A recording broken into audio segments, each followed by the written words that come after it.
That was weird. The audio got all screwed up. Anyway, let's get this show on the road. Let me share it to the Facebook page and on the Discord. Facebook.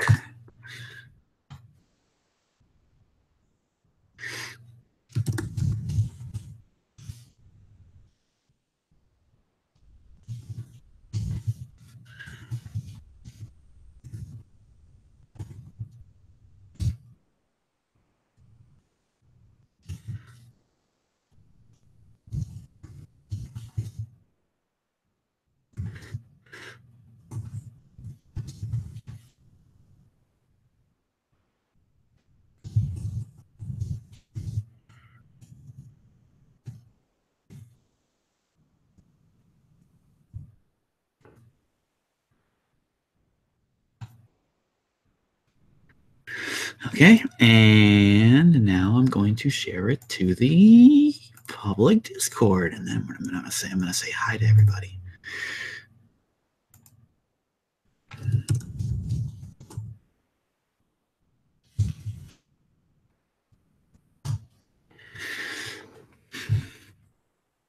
Okay, and now I can open the chat. Hello, everyone. It is only me, but I'm sure the people count will grow. Welcome to the 10th, wow, it's already been 10 live stream of Teenage Robot Rebooted. Just gonna wait around here until more people show up, but how's everyone doing? Let's see. Checking the chat. Everyone's doing good.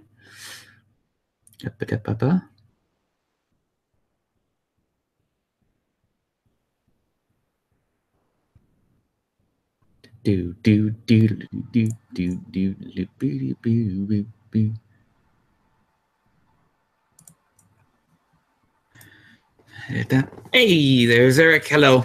Hey. How was your Thanksgiving?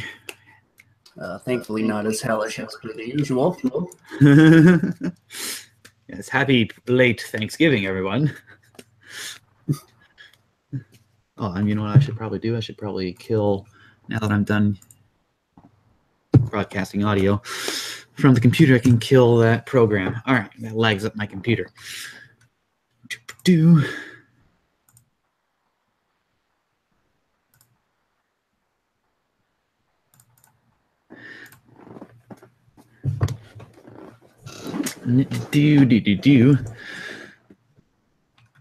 Just waiting for more peeps.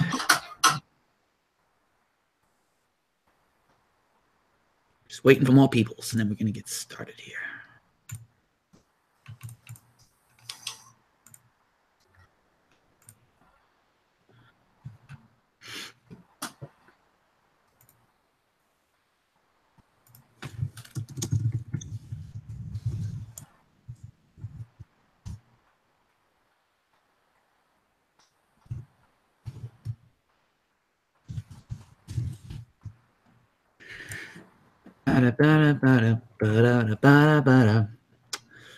All right.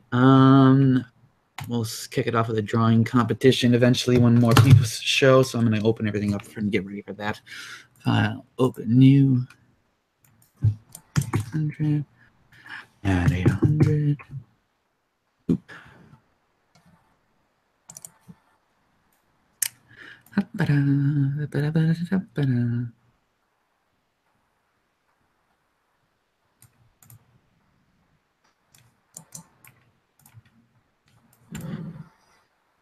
Ooh, nice.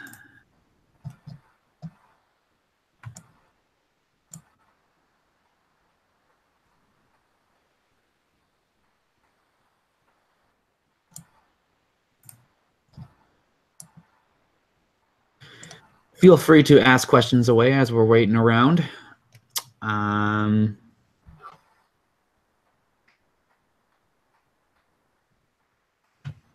Look, let's go. Sony Dog 830. Might want to just hit a refresh.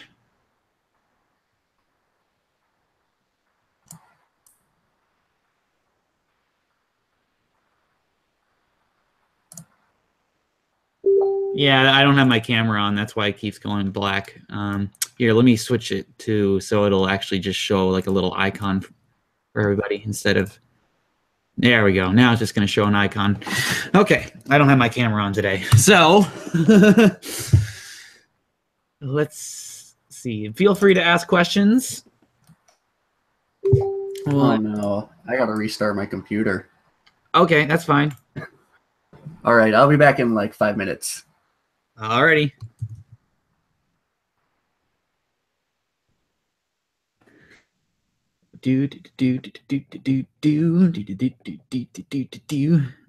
Nixfinity asks, will there be any more new characters other than villains? Yes, there will be. Plenty of new characters. But most of them, I will admit, most of them are villains. But yes, there are plenty of new characters.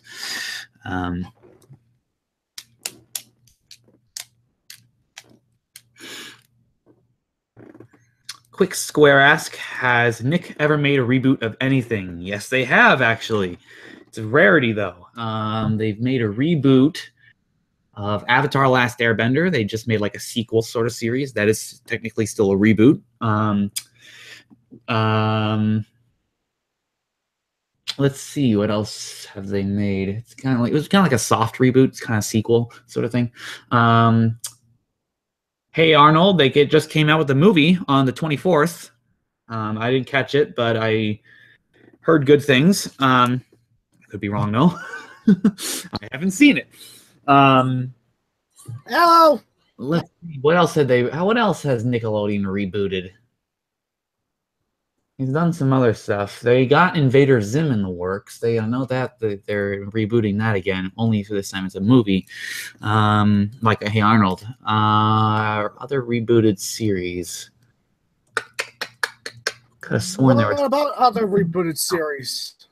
Question came up if Nickelodeon ever rebooted any series themselves, and they have. They did Avatar, Korra. They did the Hey Arnold movie. They're doing the Invader Zim movie. They're doing the Rocko's Modern Life movie. Those are technically still reboots. Oh, Planet Sheen. That one sucked, but that was a reboot.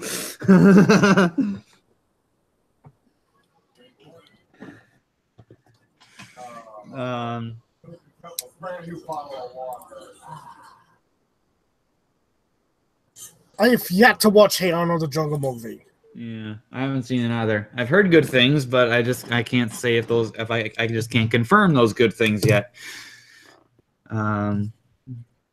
So yeah.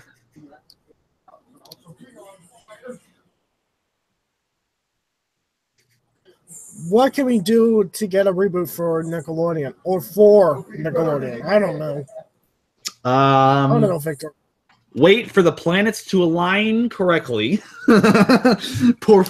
Sacrifice a goat, and do the sacred. Whoa! That's dark. That's completely dark. Do the sacred dance of the Nickelodeon splat, and then maybe, just maybe, if the coin lands on the heads 3 times, Nick might do a reboot.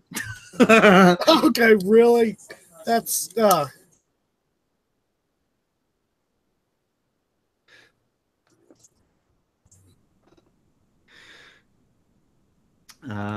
let's see.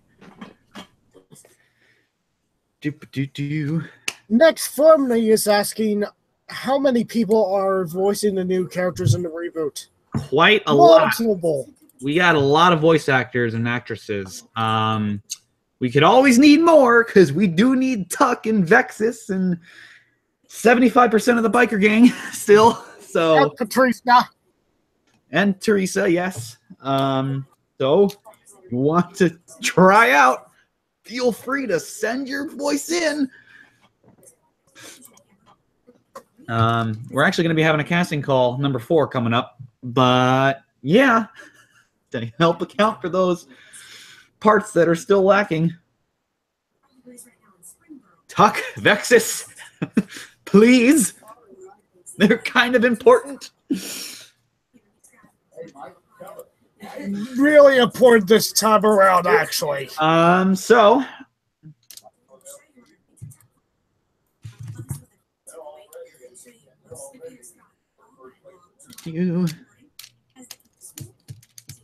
most of the characters for season 4 are cast. I will say that. They're most of the good handful majority is casted, and we're good to go. It's just like these last few characters that aren't coming through. Like Vexus and Tuck. Yep. We even had table read competition on who gets to voice Tuck. Yeah, that's gonna be a tough one. So, yeah, if you can voice Tucker, if you have a voice similar to Tuck or a voice similar to Vexus, seriously, you're not facing much competition. So, okay, Little Freddy asks, how is it like to animate with Toon Boom? It's a breeze. I love Toon Boom. It's great.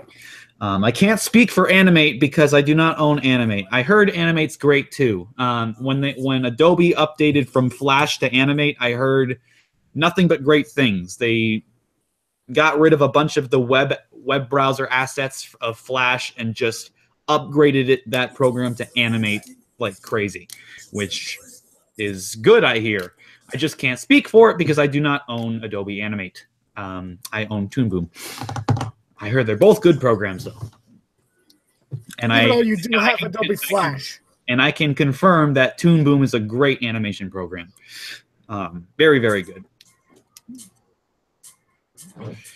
I do use Toon Boom as well, but it's an old program. It's not Harmony Advanced or Premium. It's Animate Pro 2. It's a very, very old version of Animate Pro 2. Also use TV Paint. I'm experimenting with TV Paint. It's a bitmap program to use for like Song and Sea from Cartoon Saloon and plays of former Disney animation. Yeah. Oh, Victor Nimrod asks, when you finish making and publishing the season 4, will all of you disappear from the fandom? What do you plan to do next? Well, we plan to do season 5 after season 4, but after that, well, who knows? Definitely not season 6. No. I don't know. I don't know what comes after season 5. This is all kind of a hobby. It's all kind of a hobby anyway. It's not our professional careers, that's for sure.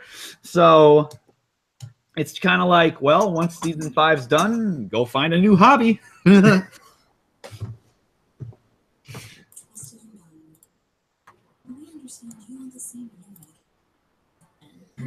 no doubt.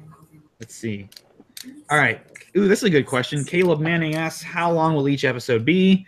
Also, will there be specials, such as Robot for All Seasons, Escape from Cluster Prime? Each episode will be approximately 10 to 14 minutes, like the original series. That's just about there. There will be specials every once in a while. There'll be like maybe a 20 to 25 minute, or even a 40-minute, like Escape from Cluster Prime, maybe.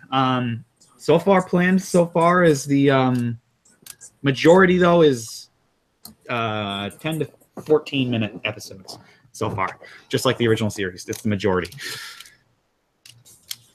Or maybe even a movie works. I'm not sure if that's going to work, but we might have a movie planned as well. Maybe. I don't know about that, but I said maybe. All right, now that we got the peeps here, let's open up our documents and get a drawing contest underway, and then we can get this all going. Let's see if I need to plug in my... Will there be a seasonal episode like the Christmas one? Maybe. Definitely not the Christmas one. The Christmas is covered. I don't know about the other holidays yet, but Definitely not Christmas anymore because they covered the holiday one. I mean, as much as the holiday one is my least favorite Teenage Robot episode, I don't want to rewrite the damn thing. That's kind of mean. So it's like, even though I don't like it that much, it is what it is. I can't replace it. Yeesh. I'm going to turn on my tablet and we're going to get going here.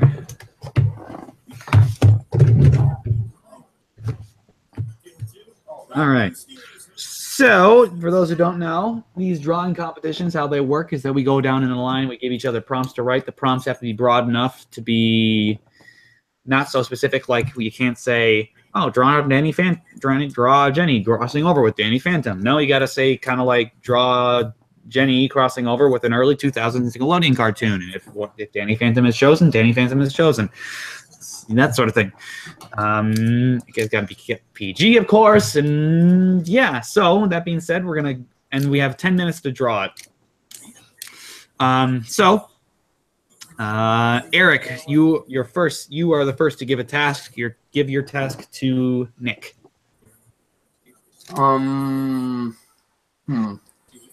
Nick, you're gonna draw Jenny, but you're gonna use your non-dominant hand. Oh, great. My non-dominant hand, otherwise known as the mouse. Oh, you're on a mouse. No, I think he means no. Like if you're right-handed, draw with your left. If you're left-handed, draw with your right. Your non-dominant hand. It's just not gonna go well. Let me tell you that. It will not go well.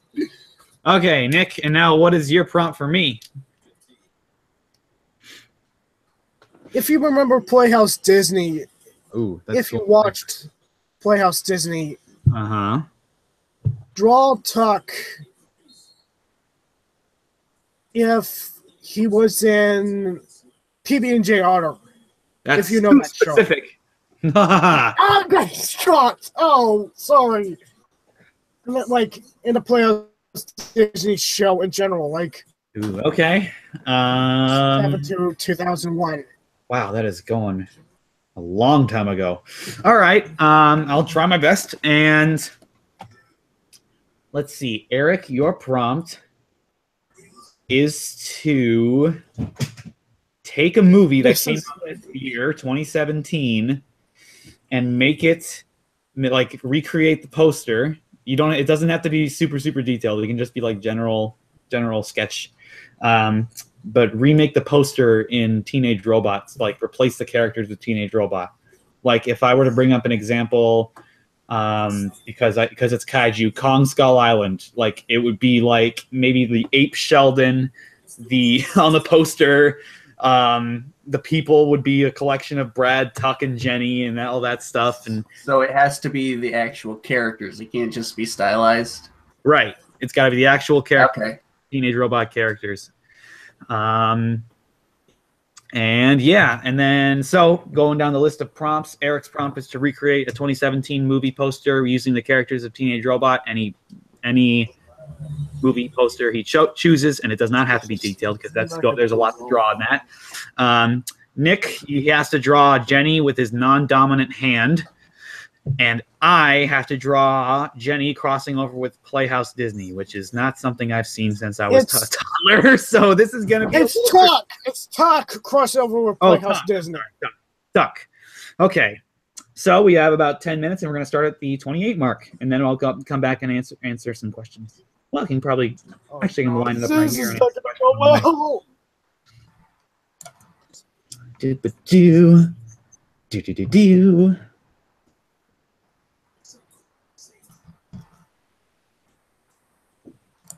I need a precision.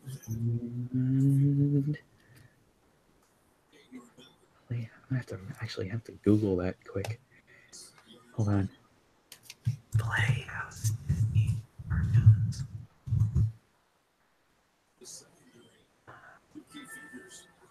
Oh, okay, that's a good one. Okay, that will fit very well. Okay, I'm ready. Go. Oh, dear me. Oh my gosh. Oh. Oop, that is too. I don't have the opacity set to full. Oh. Okay, as I'm doing this, I'm going to answer questions. Copyright came up again. I'll be happy to answer that again. All right. It's a little bit of a speech, but it's okay.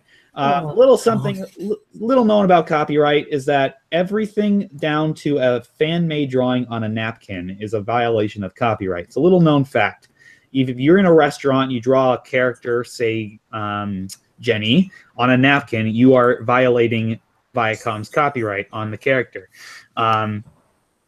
However, of course, it would be wasteful of a company like Viacom to go after every single indication of violation of copyright out there, and stupid because, and lawmakers know that, and lawyers know this, because a lot of that copyright infringement by fans drawing pictures and making T-shirts and stuff like that is free advertisement for the product.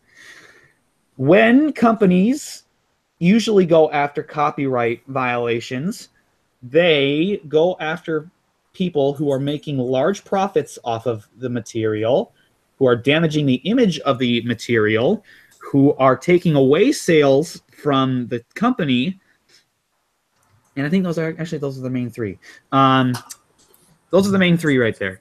If they're making a ton of money off of it, if they are damaging the image of it, like it's becoming their work is like this. A good example is Fighting is Magic. I know it's a parody video game of My Little Pony Friendship is Magic. You can kind of see the difference between Friendship is Magic and Fighting is Magic. One is kind of damaging to the other. And so a lawyer would go after that. Now, in regards to our production, we are nonprofit. Nothing is monetized on this channel, so we are making absolutely 0 cents. We are not producing anything of the original show, so we're not taking, we're not using footage or clips or audio from or video footage from the original show. So it's not taking, we're not stealing anything from the original show at all. We're just redrawing the characters and, that sort of thing. Like if you were to redraw it on a napkin or a T-shirt, et cetera, et cetera. And number three, we are trying to keep it as close to the original as possible. So we are not trying to we're not damaging the image of the original show. We are keeping it true to the original, and we're keeping it PG, just like if it were on an actual network, et cetera, et cetera. And of course, there's also the case of we consistently advertise where you can buy Teenage Robot DVDs, like official ones, on Amazon, iTunes, and Hulu. So go ahead and if you want Teenage Robot, go support the original show.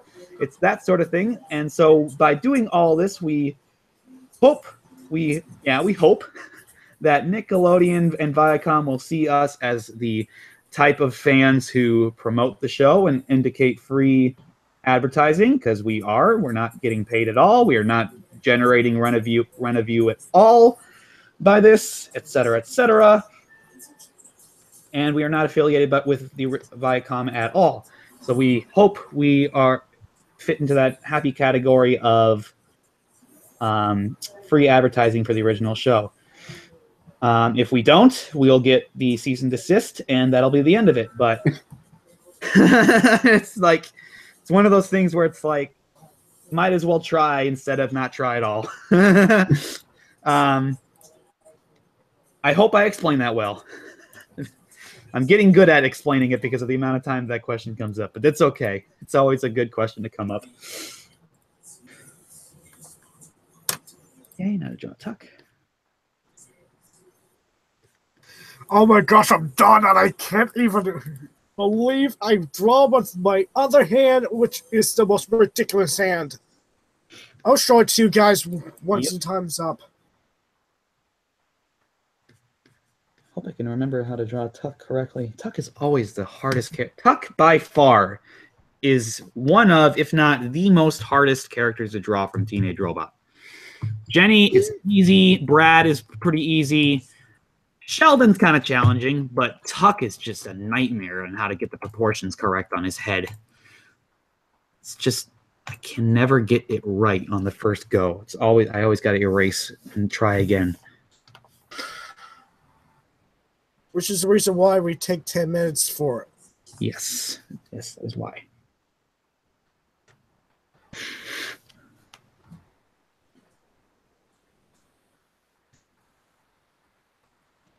Jeez. Jenny's probably the easiest character to draw, to be honest. She's just the proportions are really straightforward. Tuck and Sheldon are the ones that are hard, really hard. You got all these weird shapes in their hair and their head, especially Tuck in the head.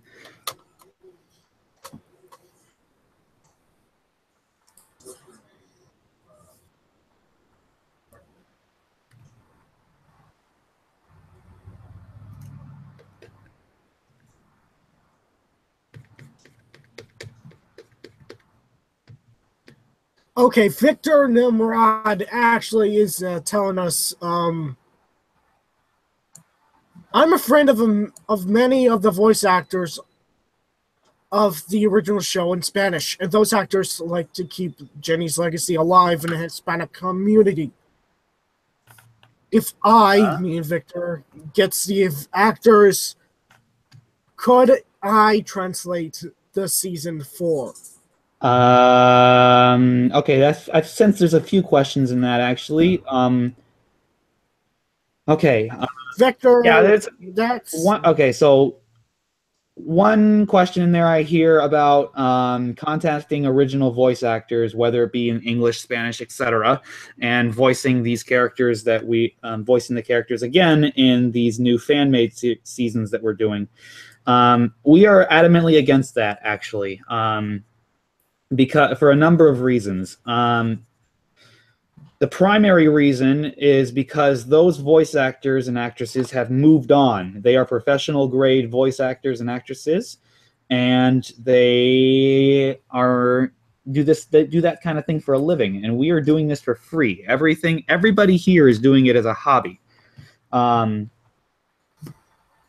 So that being said, it's kind of iffy. Well, you can kind of see the problem when you go up to a professional voice actor and not only ask them to return to a project that they moved on from over 10 years ago, because Teenage Robot was 10 years old as of 2013. So, yeah, not only are you asking them to return to a project that is that they did 10 years ago, that they probably don't hardly even remember.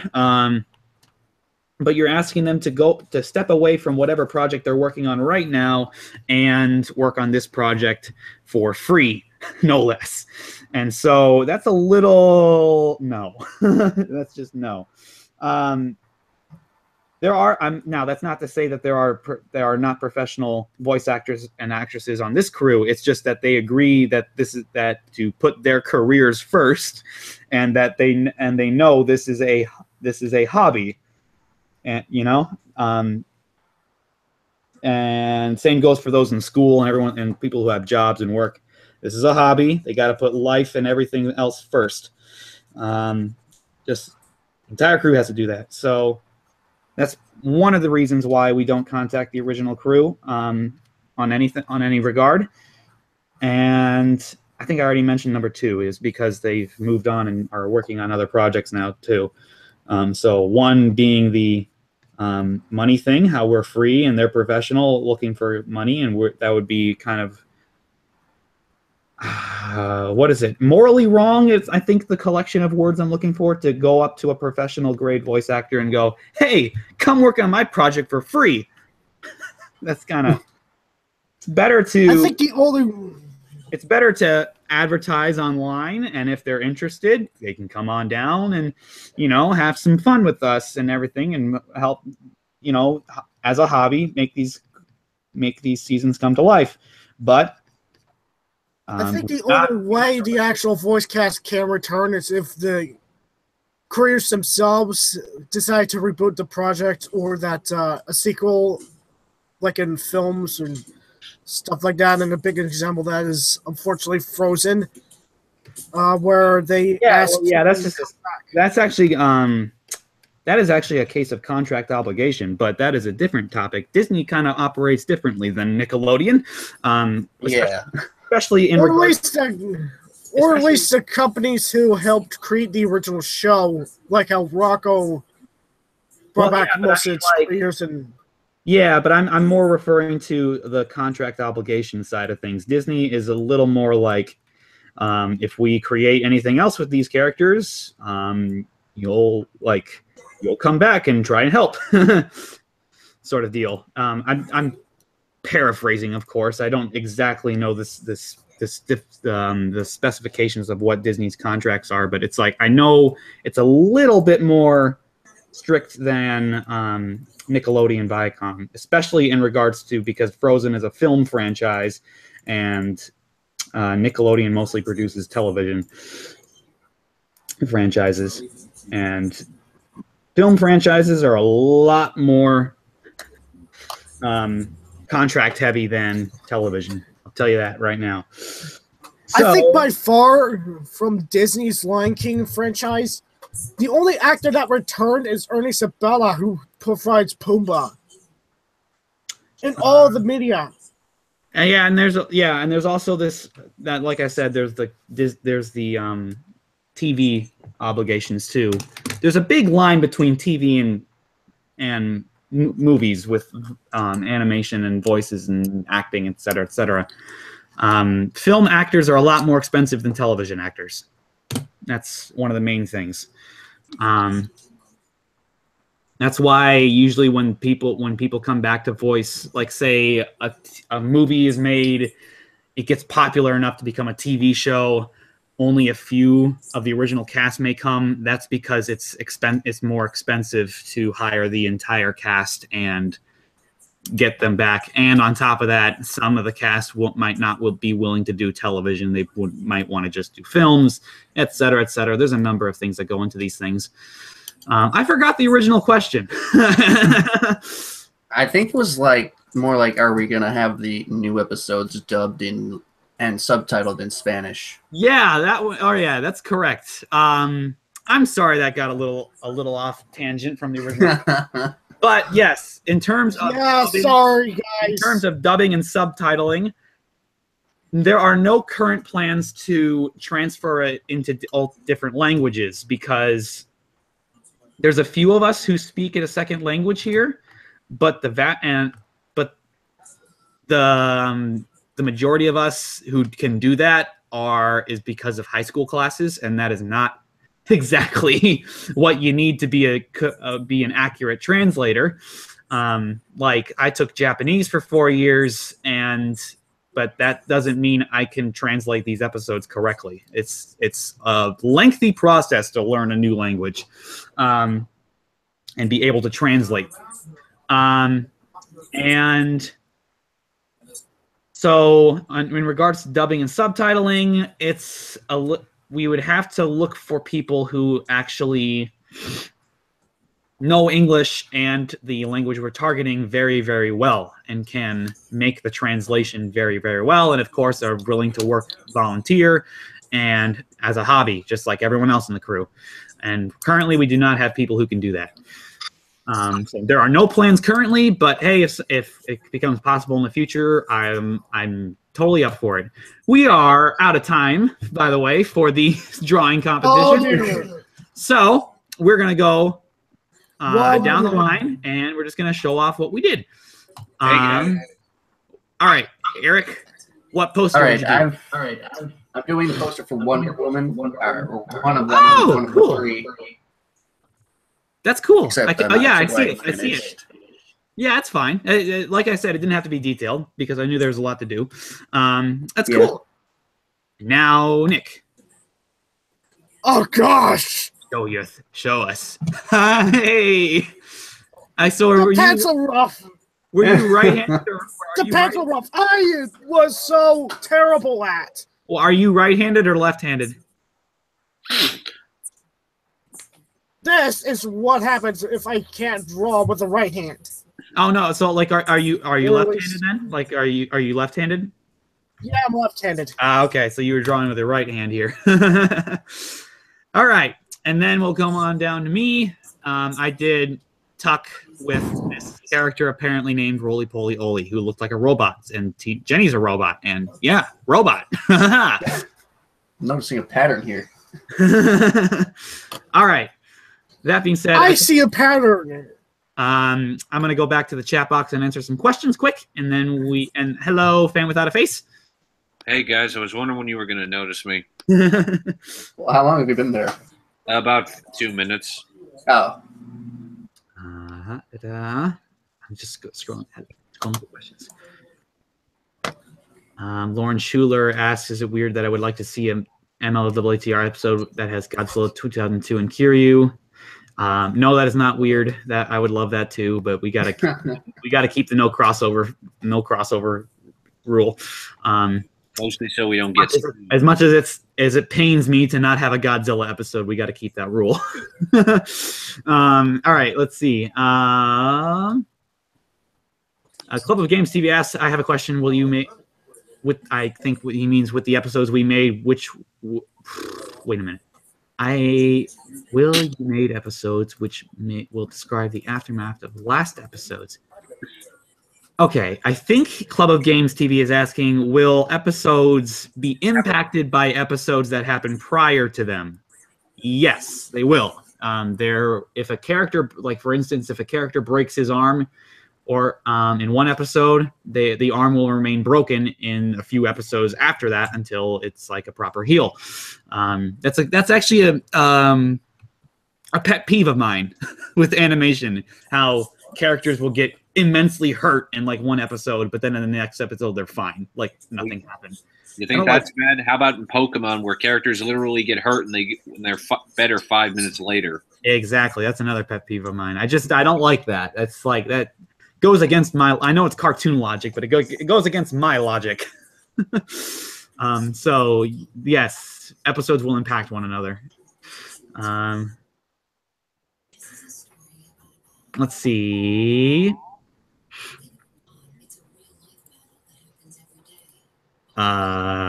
Christian McLaughlin. I hope I pronounced that wrong. I'm sorry. Right, not wrong. I hope I pronounced it right. I'm sorry if I didn't. Will you talk about the cost of giant monster, giant robot fights, not just the ones that cost money? I don't know. Well, we're on a budget of a ham sandwich, so I guess it's the same to make a giant monster robot fight versus any other fight. So yeah, that's our budget. Ringglad is asking, do you guys have any sneak peeks on more content? Not in the moment. It's not. We don't have any sneak peeks ready right now, but we are working on some. Definitely, we are working on both an advertisement. We're going to be doing another casting call number 4, and we're also, if you missed last stream, we're working on a music video that extends the main theme of the series, the Teenage Robot Life theme. We wrote a few new verses to it. We gave it a longer runtime, and now we're going to be animating some stuff. Some visuals to it, and a segment of that will become our it will become our intro. So there's a purpose to that at the same time. We're not just animating a music video for the hell of it. We're part of that music video is our intro. So we're working on that too. So but stuff coming up.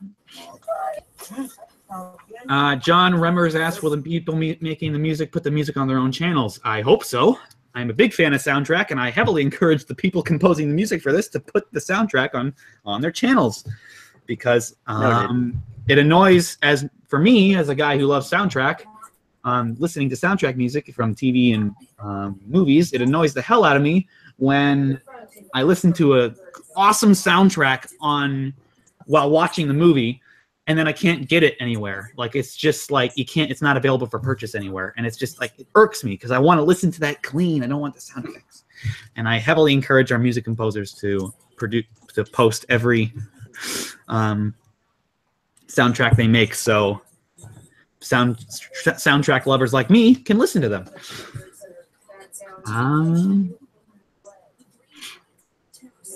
I will definitely. I was going to say before. Oh, go ahead. I was going to say before I glitched out. Mm-hmm. Animation recruitment short animators said. You kind of did glitchy right there. Say that again. Internet's been acting up. Yeah. We're also doing an animation recruitment video. Yeah, that's the advertisement. We're working on basically like a casting call, number 4, only instead of casting, like with voice acting, it's like, hey, you're an animator, right? Come on down, because we need more animators. We got a number of animators now. It's just like more the merrier. Caleb Manning is asking us, as far as animation goes, do you guys have to draw and redraw frames for each episode? Or do you work with a more sprite-based format with things such as preset movement and stuff? Okay, I'm sorry. Well, right now, with our animation projects, with the animation advertisement as well as the music video, one of the goals we are having with it is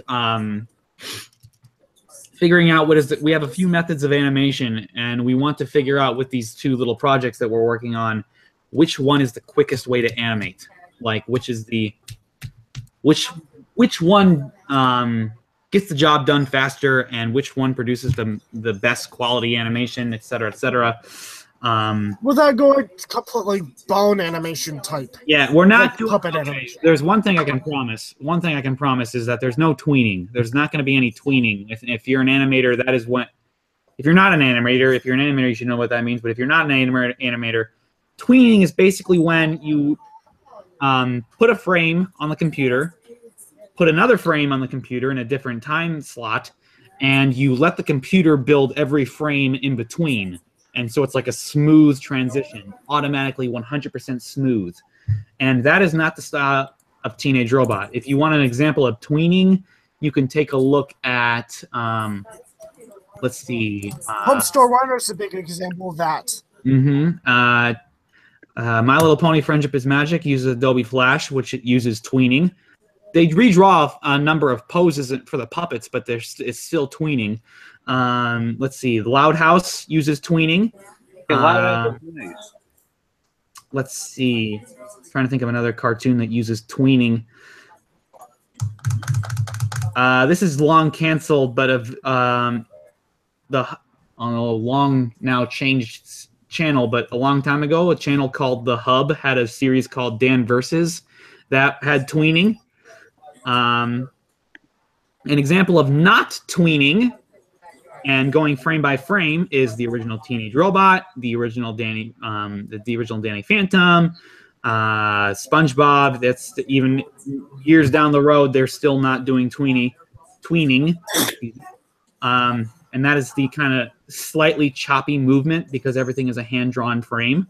That is what we're doing. We are doing the limited animation style of Nickelodeon and television, actually. I shouldn't just say Nickelodeon. Limited animation is a specific style of animation.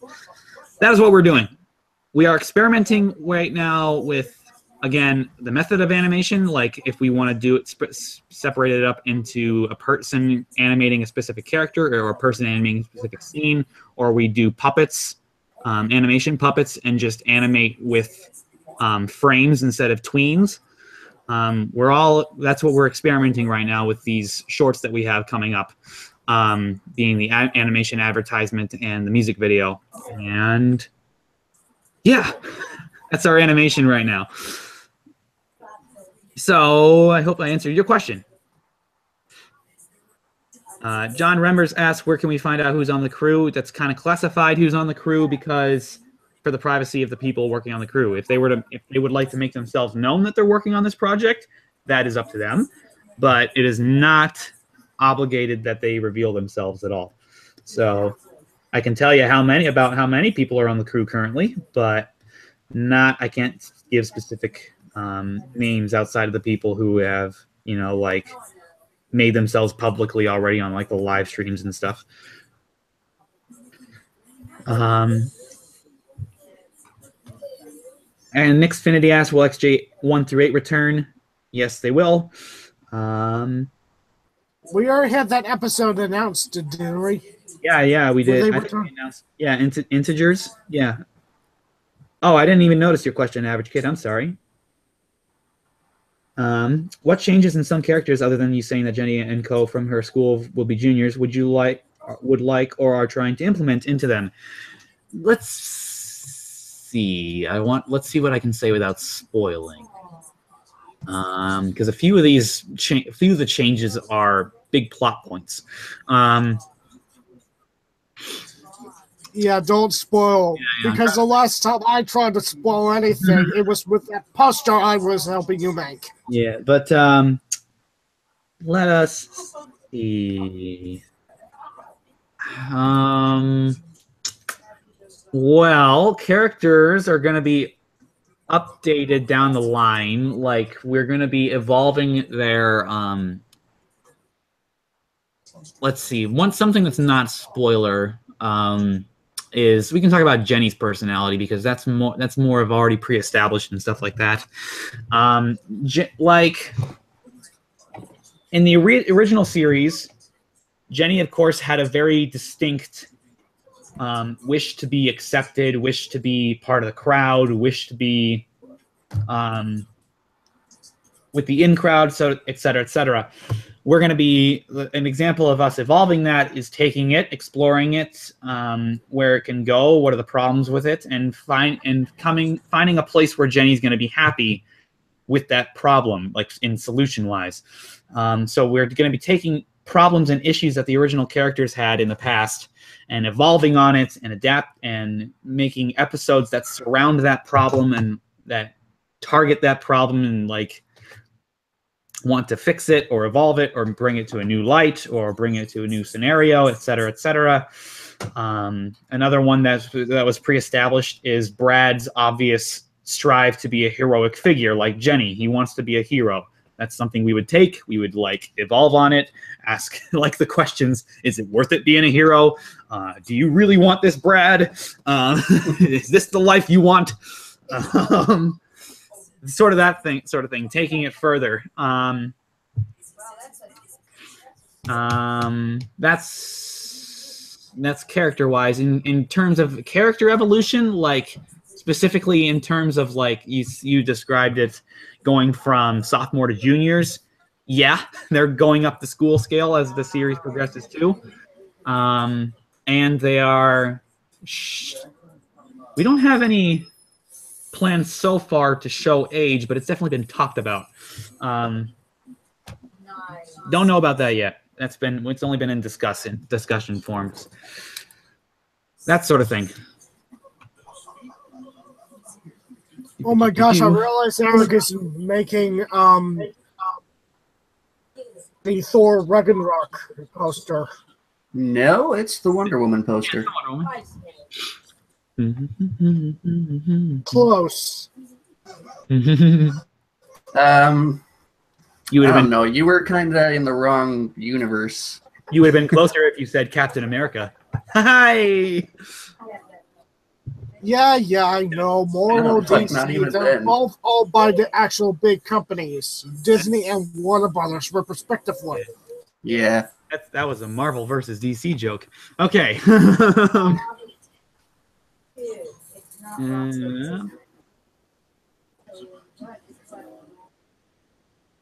Wait a minute. Christian McLaughlin. I'm sorry about your last name, man. McLaughlin? Given that Miss Wakeman has an age-reducing device, what do you believe her actual age to be, and when will that machine ever be seen again? No plans for it to ever be seen again right now. Her actual age, she looks like she's coming up on her 70s at least. 80s.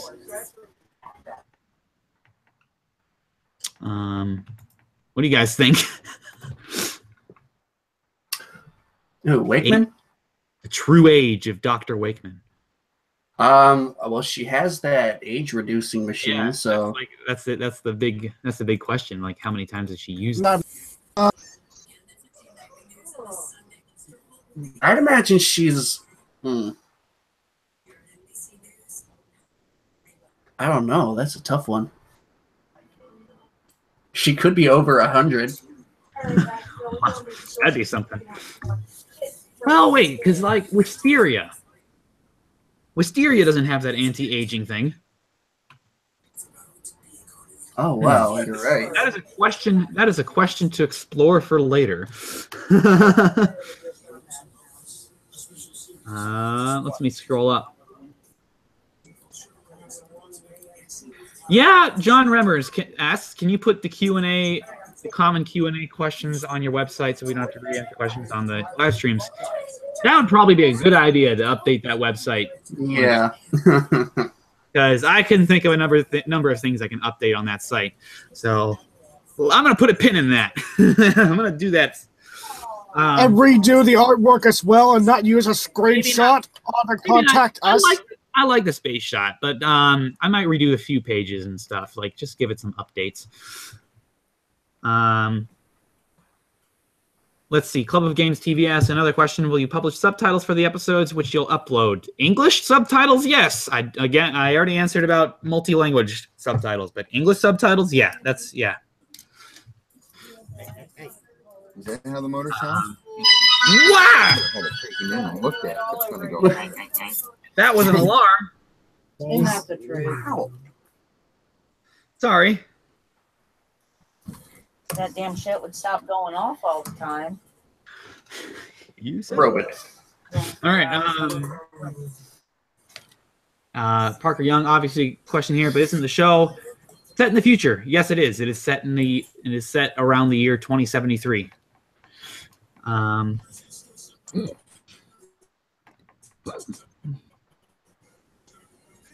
Lauren Schuler asked, when is the first episode being released? Like we had a previous release window somewhere between 2016 and 2018 that might be extended a little bit, but when we say release window, we mean like any days of 2017, 18, possibly 19.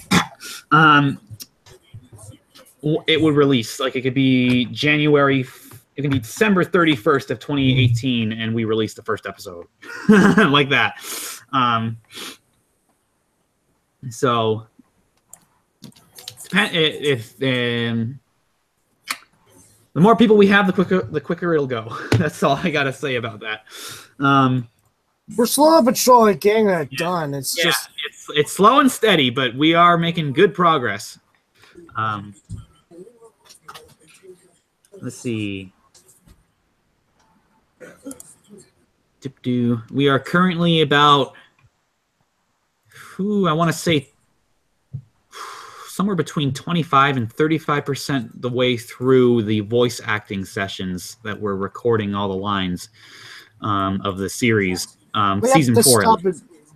We have to stop because of we're about to take a break to allow voice actors who are behind to catch up, because again, this is a hobby. They can only do it in their free time, and some people are behind. So I'll have a little bit of a break to help them catch up, and then we're gonna resume and hopefully get everything done. As well as some script writing to do as well. Well, a little bit of script refining, but let's see. Yeah, I guess that's all I have to say about that, really.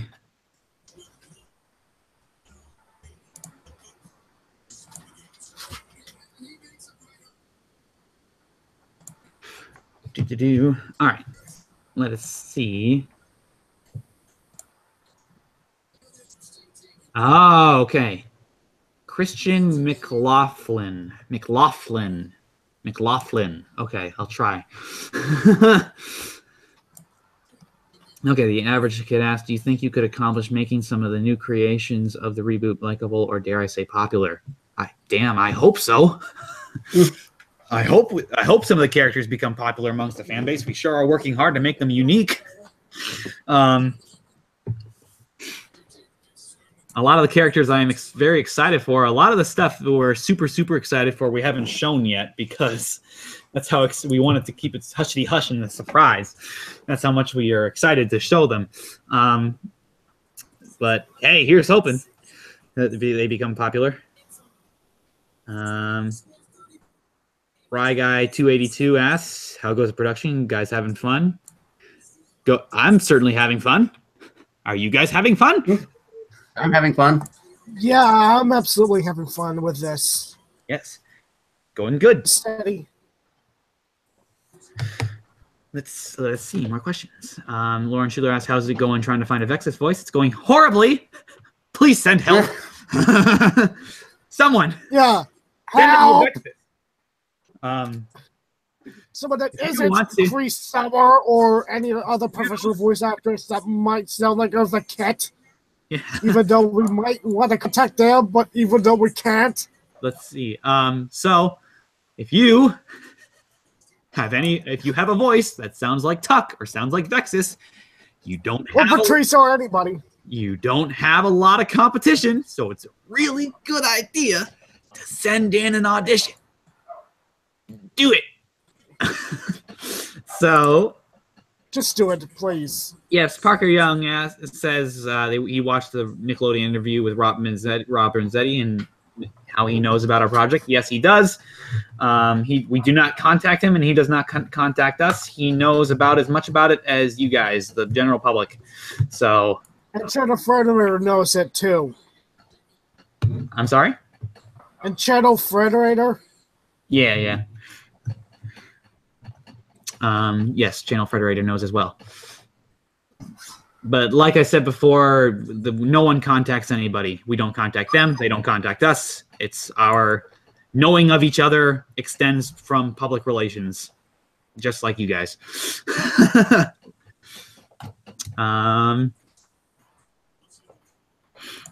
Christian, here we go. Christian McLaughlin, will you talk about the psychological impact of fighting monsters, aliens, and the like on the main characters? Yes. Yes, we will. I think we already answered that question, though.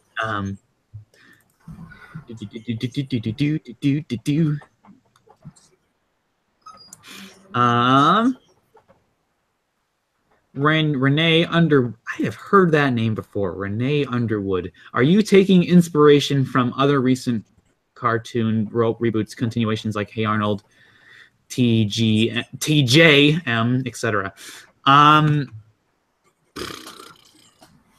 Kind of. We took inspiration from Samurai Jack, definitely, because Samurai Jack, when it rebooted, it kept its original art style. It kept it. But at the same time, it evolved it, and we are definitely looking at the Samurai Jack reboot in terms of evolving our Art Deco art style. Because if you compare season 5 of Samurai Jack with season 1 through 4, you can see the clear difference in animation.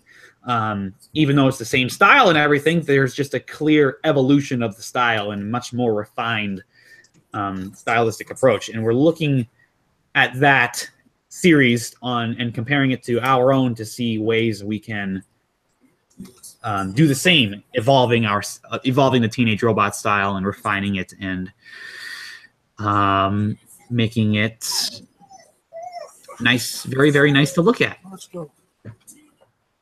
So yeah, a little bit inspiration from previous stuff, but nothing huge. Like they're like, hey, Arnold's doing a jungle movie, we're gonna do a jungle movie. It's like, no, not like that. But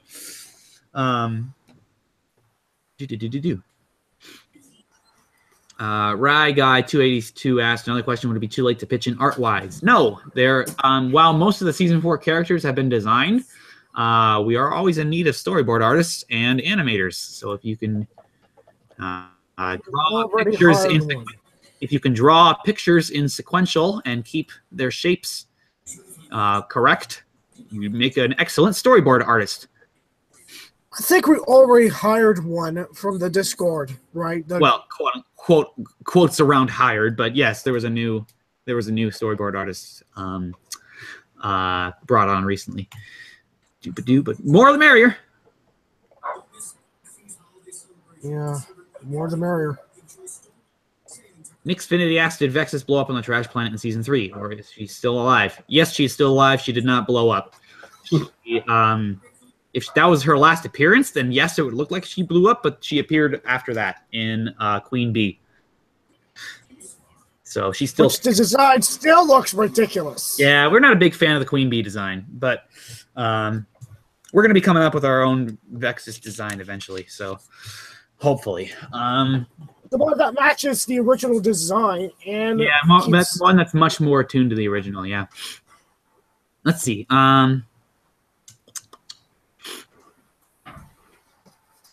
Green Gald, what if you give an explanation to a voice change in Tuck because he's older or Vexus because of damage? Not gonna lie, man. That's kind of where we're headed right now. Oh, whoa, okay, hi. That's a little bit disturbing when you make that microphone close up. Don't do it again. Not gonna lie, that's kind of where we're heading. If we can't find voices that sound at least a tidbit similar. So yeah. Let's see. Parker Young, so the reboot will definitely not be like Powerpuff Girls 2016 or Teen Titans Go. Yeah, we hope to God not. Yeah. That Which I think like Teen Titans Go is going to be finally concluding because... Hopefully, with the movie. Just like... which I think is ridiculous, to be honest. That's a personal thing, but I can't believe they're doing a movie. I think it's going to flop so hard. It would make sense if it's a TV movie. That would bring in a lot of revenue, but a movie, like a theatrical release, it's like, it's not going to do well. Not only that, but they got the voice of Anna from Frozen in the mix. What? Why? Why? Why? I don't get it. All right. Imagine, like, going back to the question, imagine, like, if Scooby-Doo Mystery Incorporated was a reboot of a pup named Scooby-Doo, is basically what we're trying to go for. Yeah, basically, yeah.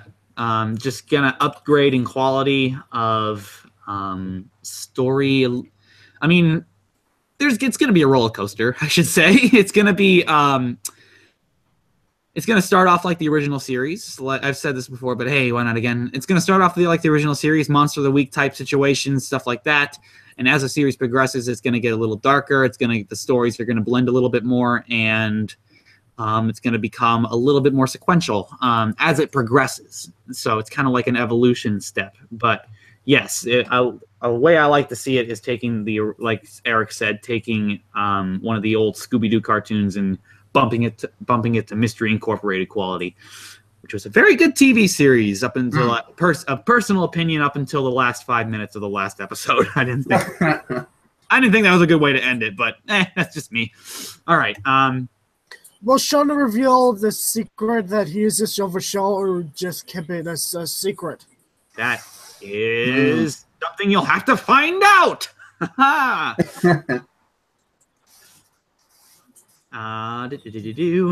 Maybe we will, maybe we won't. Yeah, maybe we will, maybe we won't. It's a big plot point if we do, and it's a big plot point if we don't. So that's for the future. I'm gonna keep scrolling down. Oh, this is a fun question, actually. Caleb Manning asked, the question is only half serious, but did you guys explore the idea of beginning season 4 with Wakeman and the others trying to get Wakeman out of the tiger that she got trapped in at the end of season 3? Yes. As a matter of fact, yes.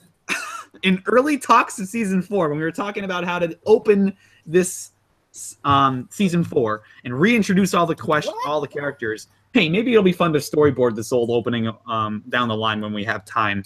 But an original opening was going to kick off the episode with like the tiger running amok in the street with Jenny trying to tackle it and try and fish Wakeman out of the tiger's stomach. That was one of the original openings we were going to go with. Of course, we changed it, and we're going with something completely different now. But yes, we did actually brainstorm that way, way, way back in the day. Or at least you did. No, yeah, I totally think there was a discussion on stream, because what we have planned right now for the first episode of season 4, which is still hushity hush, did not come up until later in our planning of season 4. So I'm pretty darn certain that we had a discussion of the Tiger opening. It was a long time ago, though. So let's see.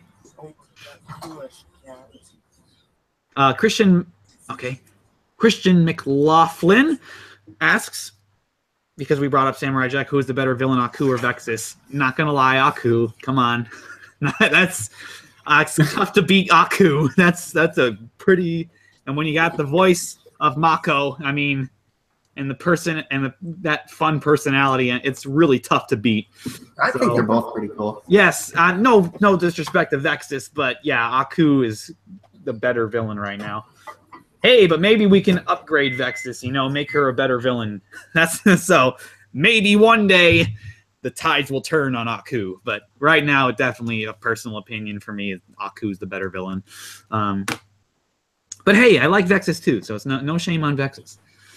But it's kind of like comparing who's the better villain, Darth Vader or General Grievous. It's like, I love General Grievous, but come on, Darth Vader's the better villain.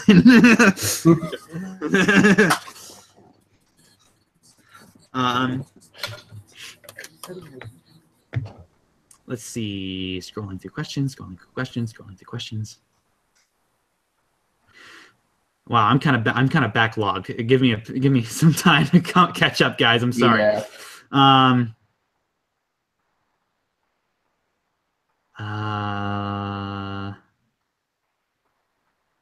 Parker Young asked, so how's the 3D CG department going? Do you have members working for the 3D portion of the fan reboot? Are you guys using Autodesk Maya for this, or 3ds Max? 3D department's going just fine, actually. The majority, there might be a few people who have Maya, but the majority of us are using Blender. They're not using Maya or 3D Autodesk, because those are pricey programs, and Blender is a nice program that's free to use. So we're using Blender, and because we don't really what this requires isn't a lot. Sure, if we were doing these realistic CG animations that you would find in a movie or a short film or something, yeah, we would look to we would probably go after Maya or 3D Desk Auto, or a really powerful Blender mod. But Blender can definitely just get the cell animation done. That's yeah, it can do that. So that's what we're using, and going pretty well. All the animators right now are kind of tied with figuring out our 2D stuff right now, though. But yeah, 3D department's just fine. More the merrier, though. I should say they're just fine, but more the merrier. So let's see. Are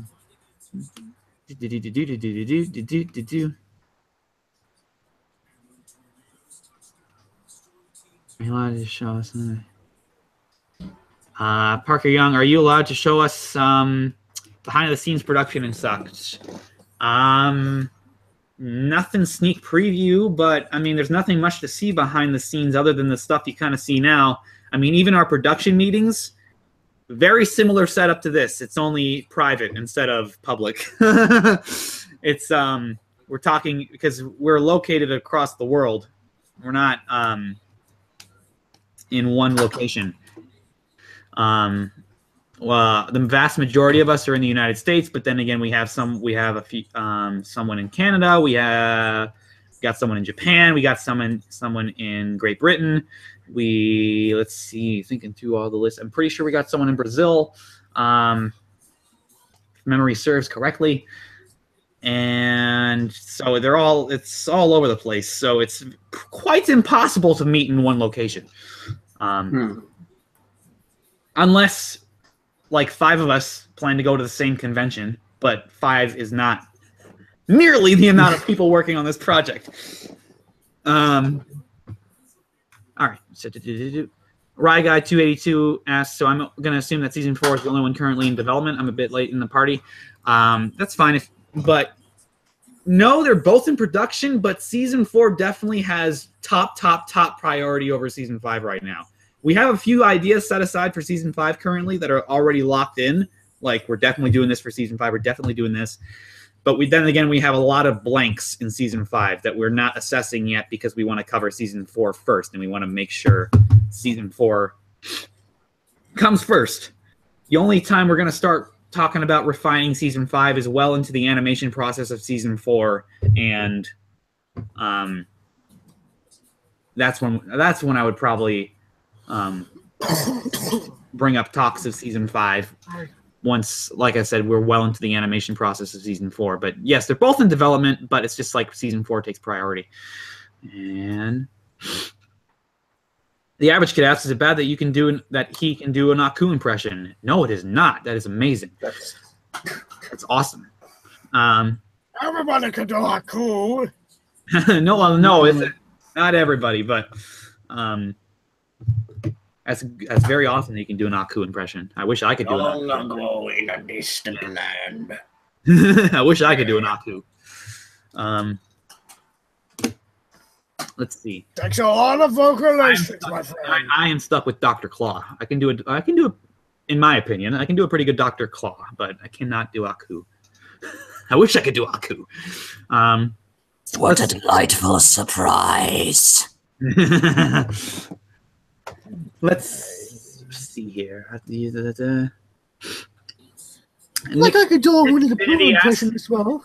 Nick Finney asks, after in a few years after the reboot series, would you like to, going to create your own There's a lot of creates in that. You're gonna create your own show or anything you want?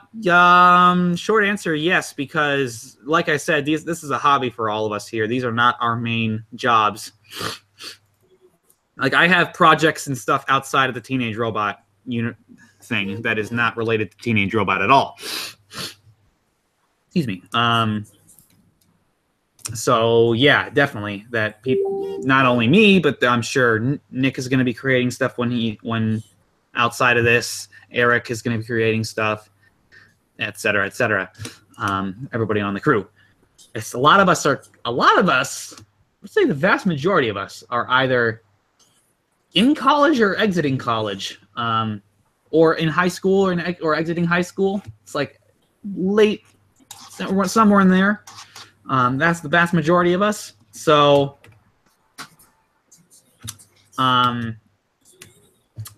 there's a few outliers, but on the older side, but the vast majority are like that. So yeah, this is all a hobby. This is not our main careers. So, wish it was, let me tell you, but. No. Really? Animation is my career. Yeah, well, yeah. But you know what I mean? Like, when I say main career, I mean like waking up every day, going to work, and this being the work. I wish it was like that, but unfortunately it's not. All right. One day. One day, maybe. Super Nintendo Man asks, is there going to be any small changes to some characters in the seasons? Yes, we went over that earlier in the stream. Yes, there is. Oh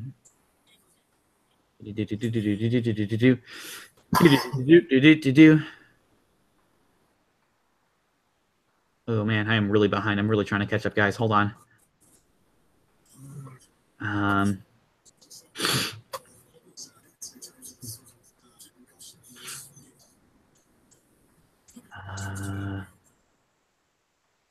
Okay, this is fun. This is one that doesn't really pertain to our project, but that's fine.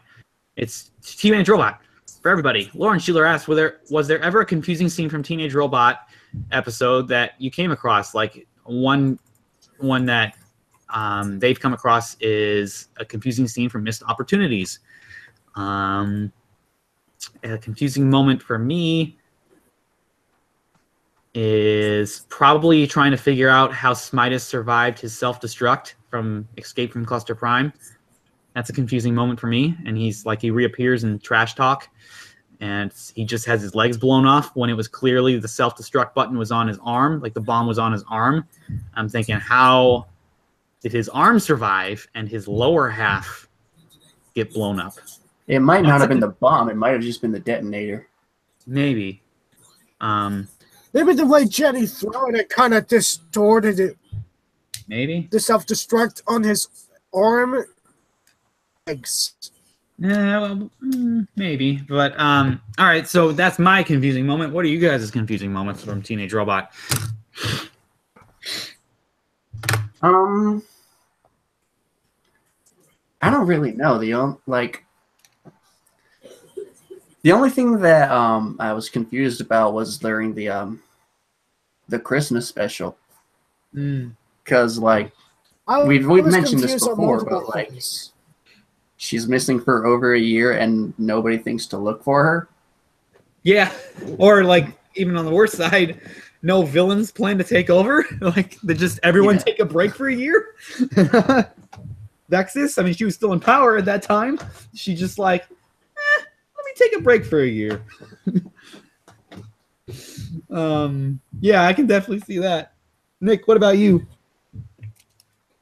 Multiple. Like, how are Dr. Locus and Melody evil, even though they're just bland? They're just bland characters. Yeah, I can see that question come up where Dr. Locus never was really an evil dude. He just kind of was like very aggressive in testing his experiments, but he was never evil, you know? I mean, there was a moment where Jenny's like, the evil Dr. Locus, but that was her perception of him. He never did anything that was inherently like evil. Evil! Yeah, he's a mad scientist. He admits to that. He's a mad scientist, but he's not necessarily an evil mad scientist, you know? He's just protective of his inventions. Something like along the lines of evil would be something like Vexus, you know, like who's adamantly out to destroy mankind, you know, and stuff like that. Like evil, gonna cause you harm because I like causing you harm. I'm evil. But Dr. Locus and Melody Locus was never like that. Dr. Locus was always only protective of his inventions and wanted to make an invention that helped mankind, and Melody just wanted to be normal. Neither were like evil. And yet like Melody yeah. And yet Dr. Locus expresses gratitude on making Melody a human robot because of Jenny. And yet it still confuses me why that worked or why that. Just basic. All right, I'm gonna go through this. I'm gonna really try and pick up the pace so we can get to like a drawing contest. I'm trying to get through all these questions. Okay. Okay, this starts off referencing another show, but I promise it gets to the our show. Christian McLaughlin asks, has anyone seen Courage the Cowardly Dog? Remember King Ramesses? Will you scare people like that? I do not know the character in which you speak, but I know that Courage the Cowardly Dog. Return the slab. Is that the guy in like the field, like the kind of scarecrow dude? Yeah, he was like he was kind of like a 3D dude. Yeah. So kind of. I don't know if we've run into we have had like a few quote unquote scary moments in this, like maybe a few jump scares or something like that, just for dramatic effect and stuff. But we have encountered a little bit of a restriction with the art style. It's very, very hard to keep something in Teenage Robot format and at the same time make it scary looking. Courage the Cowardly Dog, why things would suddenly look so scary is because they would have the nice and charming character design of Courage and family, and all of a sudden it would have this grotesque 3D thing that is completely out of style, completely out of nowhere, and just doesn't belong. And that's what would make it scary, because your brain recognizes that doesn't belong. What is that? Teenage Robot never did that, and that, of course, that means we can't do that. So we have to stick to Art Deco. And so drawing something scary in Art Deco is very hard to do because Art Deco is all about simplicity and streamlined and mathematically correct. Making something scary is going everything opposite to what I just said. You want it to be detailed as possible because the more detailed something is, the more creepy it is.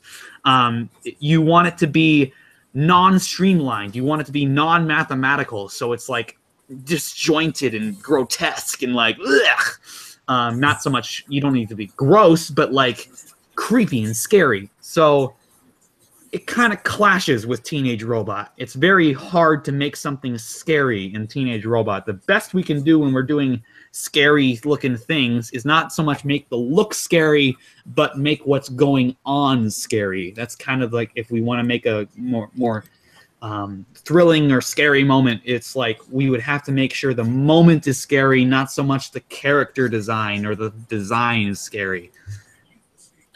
Which I think, for example, I think we have a couple of villains that we're doing that we're still having a hard time trying to design. Because, yeah, a few of them are meant to be a little bit more, quote-unquote, scarier than the rest, but at the same time, like I said, Teenage Robot's very restricting when it comes to Art Deco style, especially when pertaining to things that you kind of want to be more detailed. Art Deco drives home simplicity, so that's the main conflict. Moving on, the next question. Okay, Rye Guy 282 asks, he wants to help, but he's just a minor Photoshop experience as a tech student in the last sprawling. There's ways of you to help. Just, show us what you can do, whether it be script writing, storyboarding, sketching, designs, or something like that. Send in the auditions and fill out the audition forum. There's two separate things. Take note of that in the process. You send in the audition via email and you fill out the form online. Two different things. And if the audition comes through, it comes through. And if it doesn't, that's okay. You can always try again. Huzzah! All right, moving on. And quick answer to Lauren Schuler. Yes, I did notice the reference to Courage the Cowardly Dog of King Ghidorah.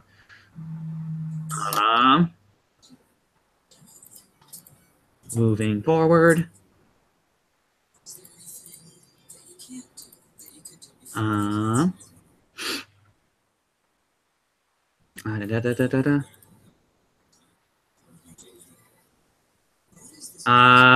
you guys ever react to Teenage Robot material? We did once. Didn't go so well, but we did once. In the Christmas stream last year, we reacted. We did a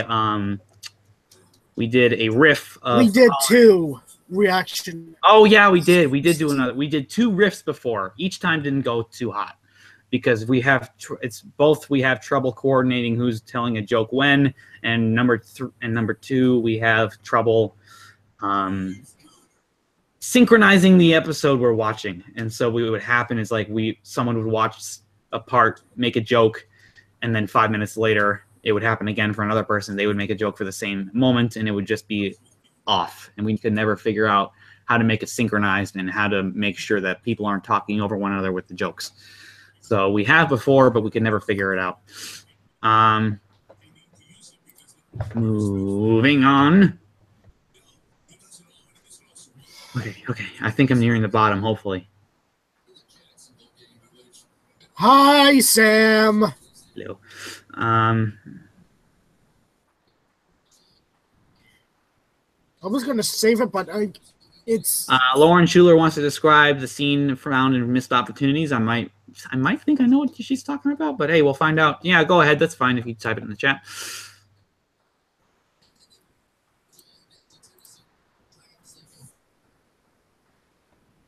All right, I reached the bottom. That means we can do another design contest. I'm finally through all the questions that I missed. Okay, I'm going to grab my thing. Sketch. Would be the last one we do before the probably production crew meeting? Probably, because we've got about 30 minutes left in this live stream. So this is probably going to be our last sketch off.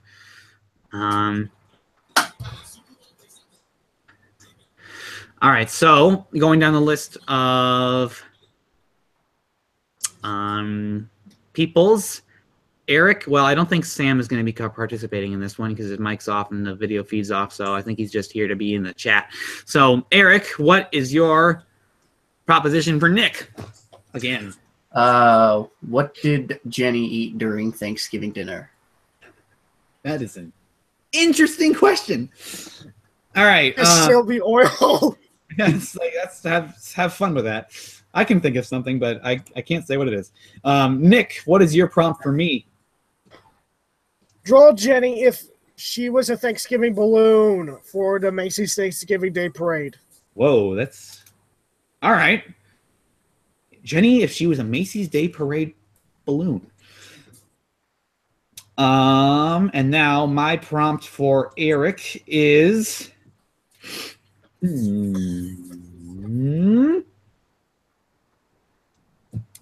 This time I'm drawing with my actual hand Let's see. and tablet and pen. I'm trying to think of a good one. I don't know. I'm trying to think of a real good one. Ah, I got it. Draw Brad versus Black Friday. Brad versus Black Friday. Yes. All right. So Eric's prompt is Brad versus Black Friday, however he wants to interpret that. Nick's prompt is to draw Jenny eating / drinking / whatever she did on Thanksgiving versus meal-wise. And I am going to draw Jenny as if she was a Macy's Day Parade float, all the while keeping track of questions and making sure that I don't get behind again. And at the 36-minute mark, we're going to start, and 10 minutes later, we're going to stop. So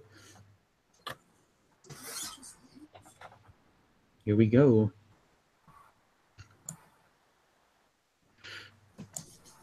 Just waiting for the moment.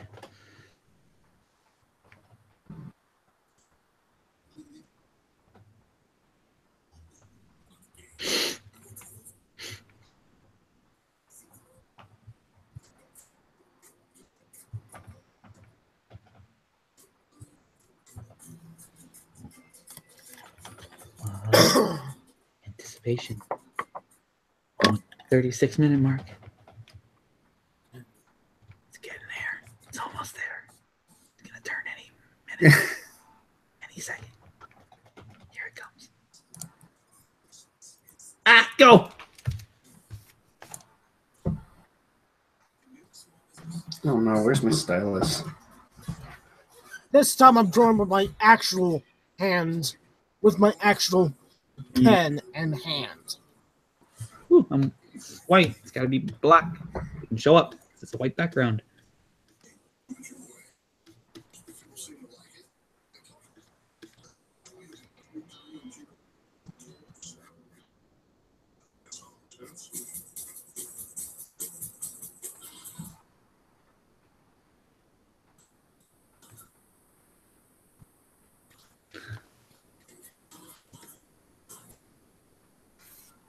Sketching, sketching, sketching.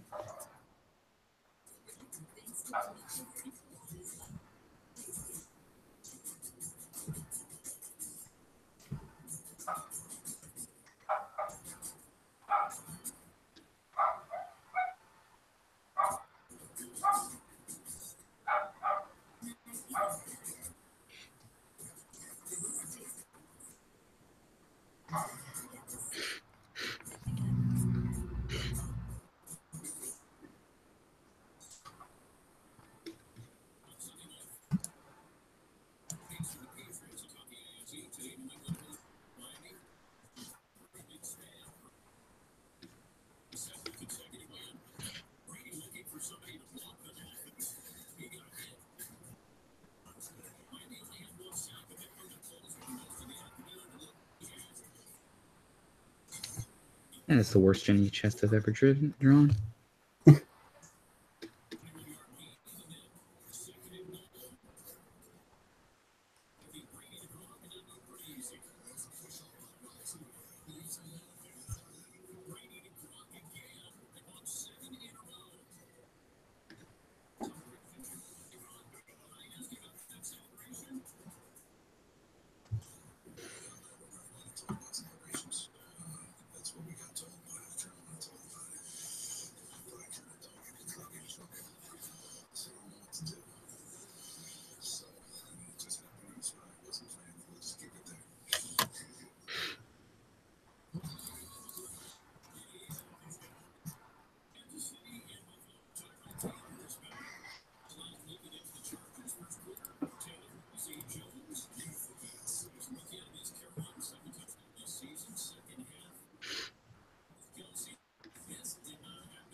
It's not that we're not responding to comments. It's just like there's no questions that have come up. I'm sorry. I'm looking at it. Don't worry.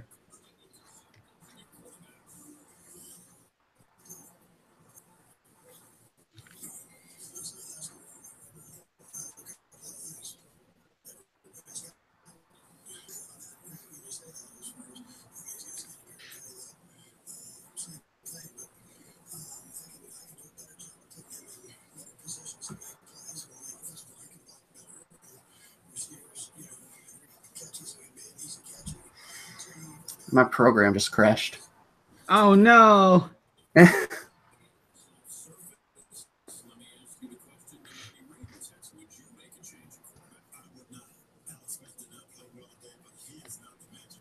Well, sorry.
And done with mine. Cool.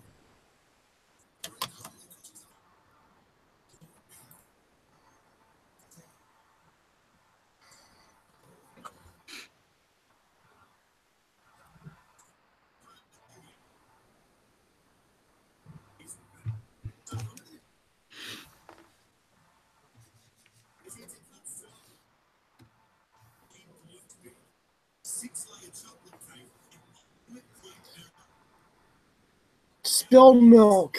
Well, yeah, it's been 2 years since on this.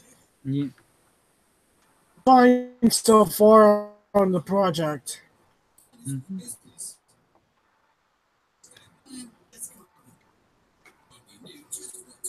Oh, come on. You're drawing the city skyscrapers on the same layer.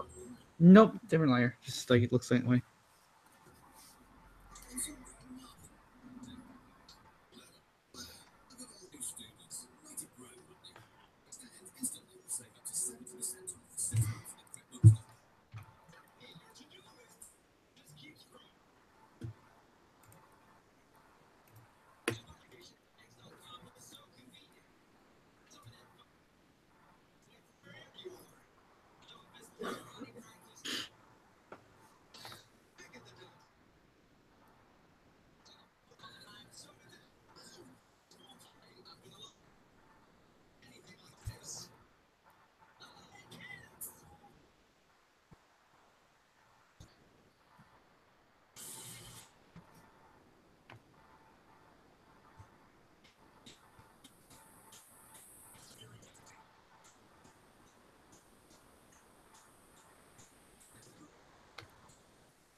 We're about to end the reach.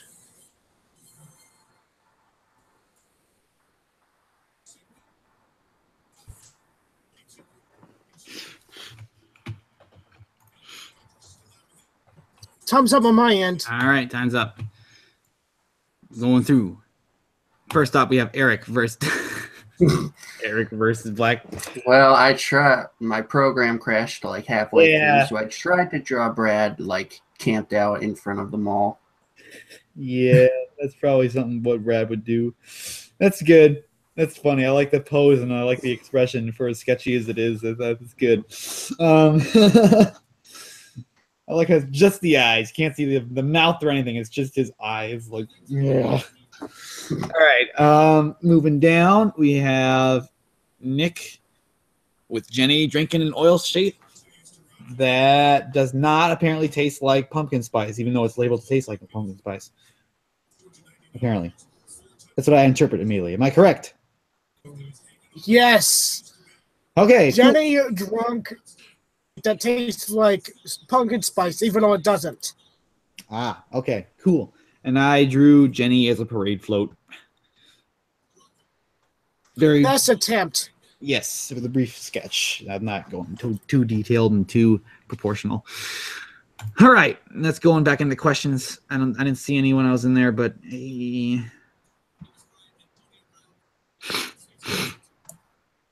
Club of Games TV. This is my last question. How about some idea for episode where Jenny should fight with her twins? Clones, not toys. What? I think he's asking about if we would ever do a clone episode. How this work?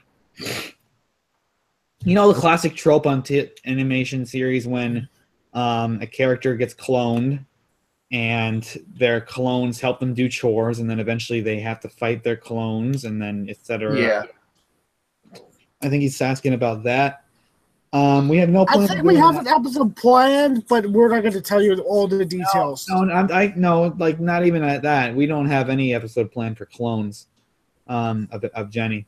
Not at all. We don't. I don't think, and I'm not a big fan of those episodes anyway. So, because it always ends the same. There's always an evil clone, and it's always the evil clone versus the good person, original person, and then all the We other. have something similar planned, but No. Like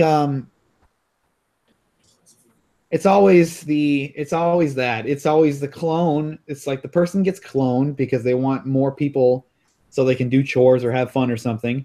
There is always a number. It's always based on their emotions.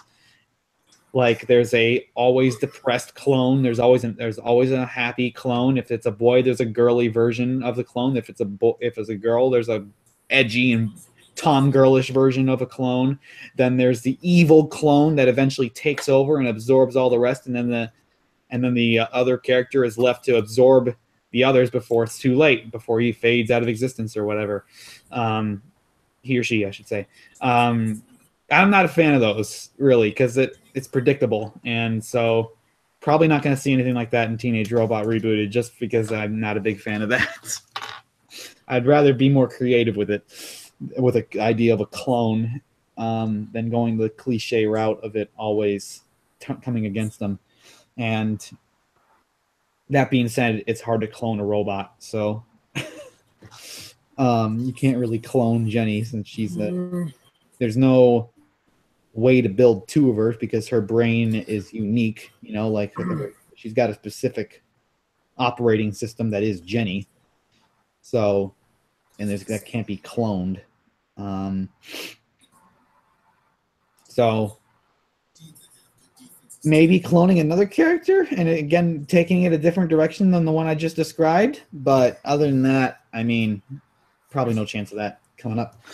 Anyway, moving on.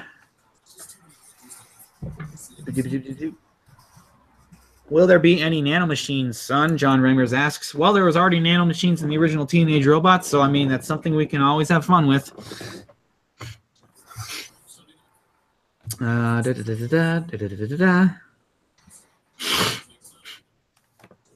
Christian McLaughlin asks, will the art styles change slightly to reflect the mood of the scene, like the Samurai Jack episode Jack in the Haunted House?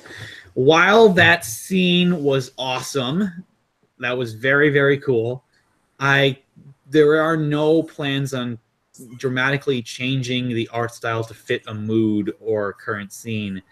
Color, yeah, but that doesn't change the art style. That's just that's color palette swap. The art style still remains the same.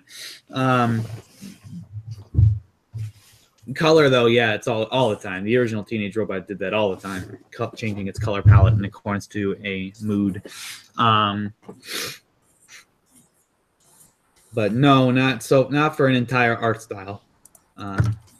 Although that Samurai Jack scene at Jack at the Haunted House was very, very cool. That I'm still to this day trying to figure out how they animated that, like what style of animation they did to make that kind of.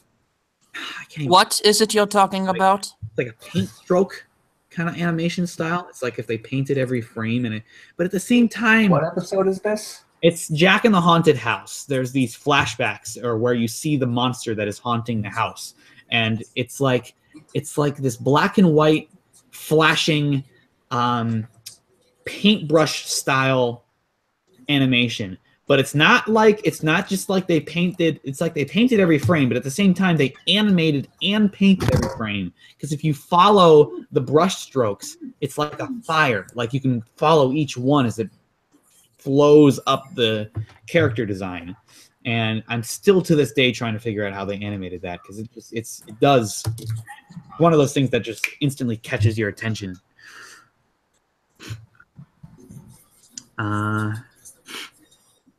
Spilled Milk asks, what progress have you guys made so far? Yeah, we answered it a while back, but the progress we are right now is that we're about 25 to 35% in recording lines. We're taking a small break from table reading, which we've been doing the past couple of weeks, to allow actors and actresses to catch up who are behind. And then we're going to resume in a little bit. In the meantime, we're going to be coming up with another casting call, number 4, to hopefully cast Vexus, Tuck, the rest of the biker gang, Teresa, etc. And we're working on an animation advertisement to allow people to come in who are advertise people who are animators to come in, and working on a music video to test our animation capabilities.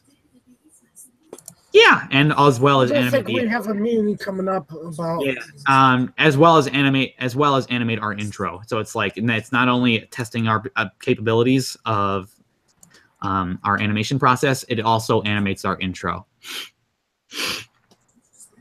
Which, by the way, is going to be different this time around. So stay tuned for that. It's the same theme, like da da da da da da da da, but the lyrics have changed for our intro. And the visuals are going to change. It's like another verse. The original verse is still there, and that's going to be part of the music video that we're making, but there's going to be additions, and that one of the additions is our new theme. So, yay. We got about 6 minutes left, so send in those final questions, and we'll be sure to answer them.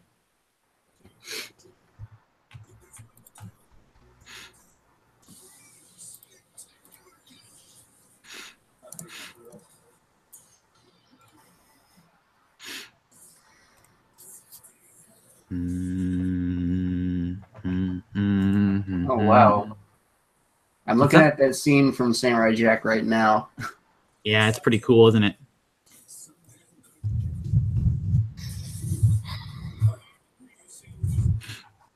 We might have to contact the original guys who created the episode.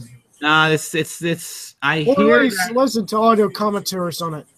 No, from what I heard, it was an animator over at I think it was Rough Draft Studios who was he loved the show a lot, and from what I heard, those black and white moments were actually not in the original storyboard, and he added those himself. So, or something like that. So again, though, I still have absolutely no idea how they animated it. It's mesmerizing to watch because it's like a fire, but then again, it's not. It's just, I don't know how they did it. So weird to look at. I don't know. All right, focusing on our stream. Okay. Oh boy.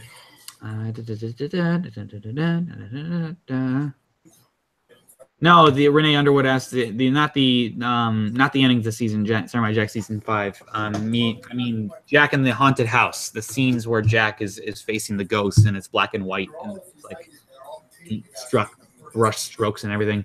I heard Gennady Tartakovsky, the creator of Samurai Jack, talk about how in that episode there was a segment that was not in the original storyboard, and the animator over at Rough Draft Studios, I'm pretty sure Rough Draft Studios handled the in-betweens and animation for Samurai Jack.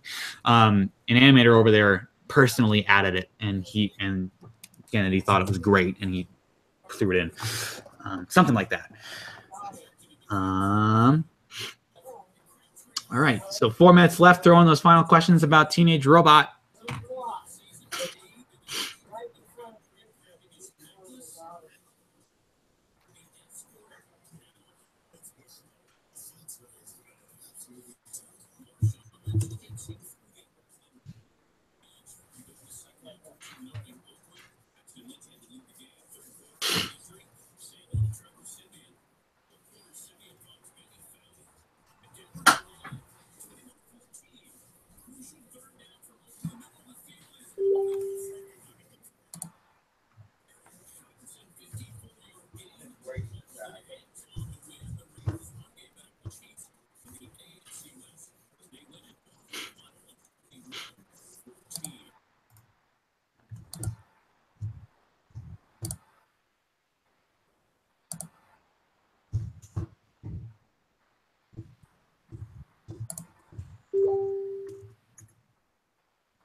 All right, so we got about 2 minutes left. So if any last minute questions, shoot them out because we're about to wrap things up here.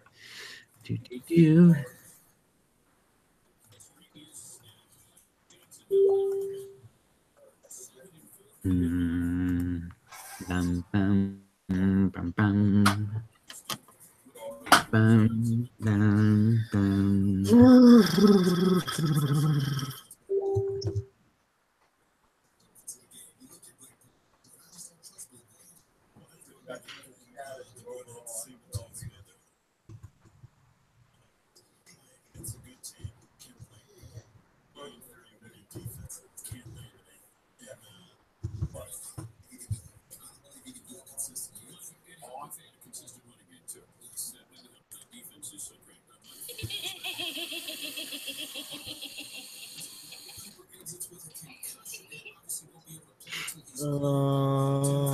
Okay. All right. I don't think there's gonna be I don't think there's gonna be any more questions then. Oh, Sly the Warrior asks, "What's your favorite?" This is gonna be a tough one for everybody. What is your favorite cartoon show? Let's see. We'll go down the list that we got here. My favorite cartoon show. It's hard to pick. I don't really have a favorite. I have a handful of favorites. Samurai Jack, Clone Wars, The Clone Wars. That's another good one. They're both very good in their own ways.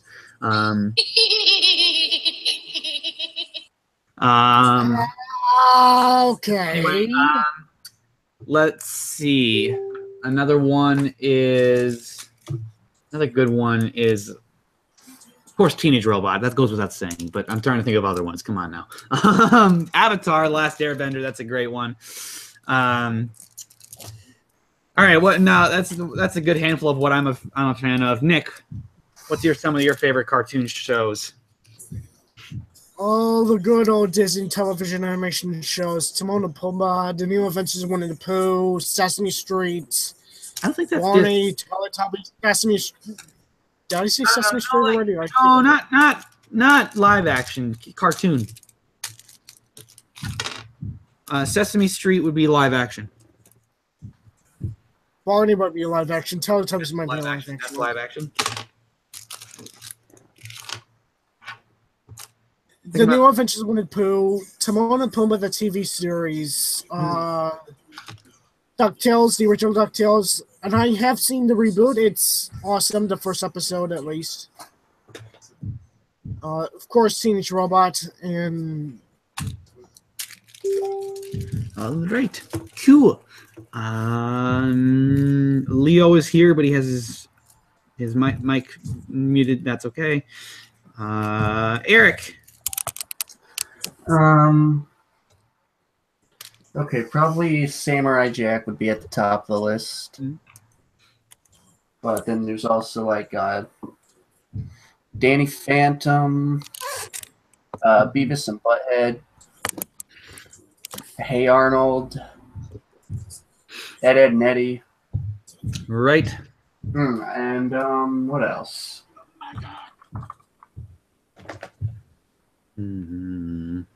I really like Major Lazer too. Cool. Dude. Well, there you go. Our favorite cartoons. I guess I should check my own. Oh, hey, Sam wants to talk. Some include Teenage Robots, Teen Titans, and Mean and the Count, even though that's not really technically it. Well, yeah, it's a cartoon. Okay. Billy and Mandy, that's another good one. What's another one that I like?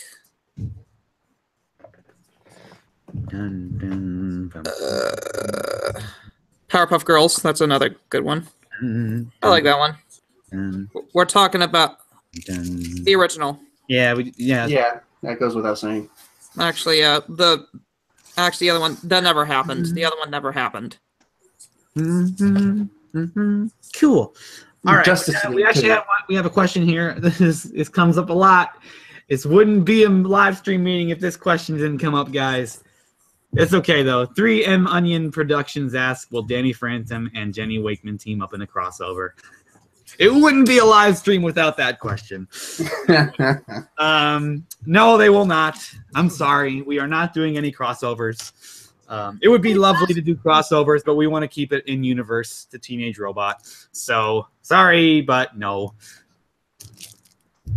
Someone says that we're not doing crossovers.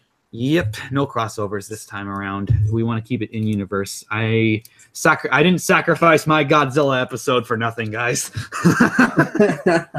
I had an entire plot planned with that when I shot it down. I wrote out a plot and I went Old Yeller and I took my shotgun and I shot it down. So yeah, spoilers to Old Yeller. I'm sorry. But I'm pretty sure everyone knows the ending to that. All right. That being said, we are now 4 minutes over, so this live stream has concluded. See you guys. Let's see when the next live stream is going to be. The next live stream is going. Wow, that's going to be an interesting one. I don't know how that one's. New Year's Eve. Yeah, I don't know how that one's going to be handled. Stay tuned on how we're going to handle that. because we can't have it. We can't have it the Sunday before because that's Christmas Eve, and New Year's we could possibly have it on New Year's, but that's a stretch. People are going to be really busy on New Year's Eve, so stay tuned on how we're going to handle that December's live stream. That's going to be interesting. So in the meantime, see you guys on the public Discord and on the forums as always. Send in on your auditions for characters. Oh, and here's an important thing. This live stream broadcast was brought to you by net neutrality. Please contact your congressman today. And Please! Voice your support of net neutrality. And for those who don't know, net neutrality. Net neutrality! It needs to say. Okay, hold on. Before we go, for those who don't know, net neutrality is a system enacted by the government back in the 1980s or 90s that says that internet providers, now that you have personal computers, you have to treat internet data fairly, and every piece of data is equal. So like every little megabyte is equal. That means they cannot restrict bandwidth on websites like YouTube or Amazon, depending on what they prefer. They can't do that. If you get rid of net neutrality, they can do that. And that will affect other things. Say, if you're more conservative, which nothing wrong with that. I'm just like bringing out the example. If you're a more conservative dude in politics, and you want to get your news, and you have, say, Verizon Wireless, which I'm just using it as an random example. I'm nothing saying bad against Verizon. I'm just like, say Verizon is a more liberal company. Well, guess what? They can go in and restrict your bandwidth on conservative news websites like Fox News and stuff. They will have the power to do that without net neutrality. So contact your congressman today and make sure net neutrality stays in place, because that is wrong to get rid of net neutrality. That being said, see you guys on the public Discord and on the forums, and have a lovely evening. Hopefully we have net neutrality still. See you guys. Bye-bye. Bye. Later.